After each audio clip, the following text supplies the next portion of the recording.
Now, most buyers think lenders make decisions purely on spreadsheets. They don't. They make decisions based on a story backed by numbers. Hi, I'm Jonathan from SPV Mortgages. I spend a lot of my time helping serious buyers turn messy reality into a clean, believable story that underwriters can say yes to. Now, here's the big idea. Underwriters don't buy your property, they buy your story backed by numbers. There are 5 pillars of a story underwriters can buy.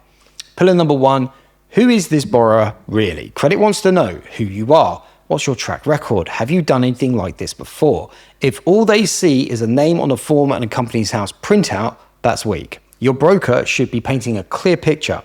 Experienced investor, owns X units, already has Y experience in the market, has successfully exited deals of this type and type. Pillar number 2, what exactly are you buying? Not just a portfolio of houses, they want to see how many units, what type, what they really are, what the rent roll is, what the current issues are.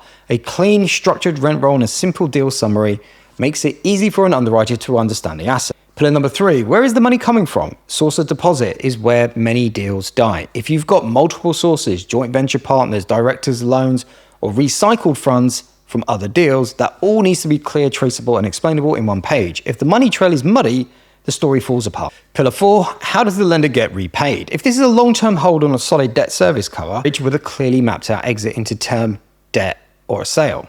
Credit wants to know exactly how you plan to repay them, on what timeline, and what contingencies you have in place if the plan slips. Pillar 5, what could go wrong and how is that risk managed? Good underwriters thinking what ifs. What if rents soften? What if the refurb takes longer? What if the exit lender changes criteria? Your broker's covering note should be answering all of those what ifs in advance. Your job as a buyer is to feed your broker the truth, not a polished sales pitch. Give them a clean rent roll, a simple deal summary in your own words, your real track record, and your honest exit plan with timelines and numbers. If there are lumps and bumps, historic arrears, a past credit blip for a JV partner, discount claims that might be optimistic, get it on the table early. Hiding things because it might look bad is exactly how deals die at week 6. Then listen back to feedback. If your broker says we need to tweak this structure or this exit won't wash with credit, that's not them being difficult, that's them preempting the underwriter's objections. Now remember, underwriting is a human being trying not to get fired. Their job is not to maximize leverage. Their job is to make sure this deal will look fine in a credit committee meeting 3 years from now. So give them the story that makes their life easy.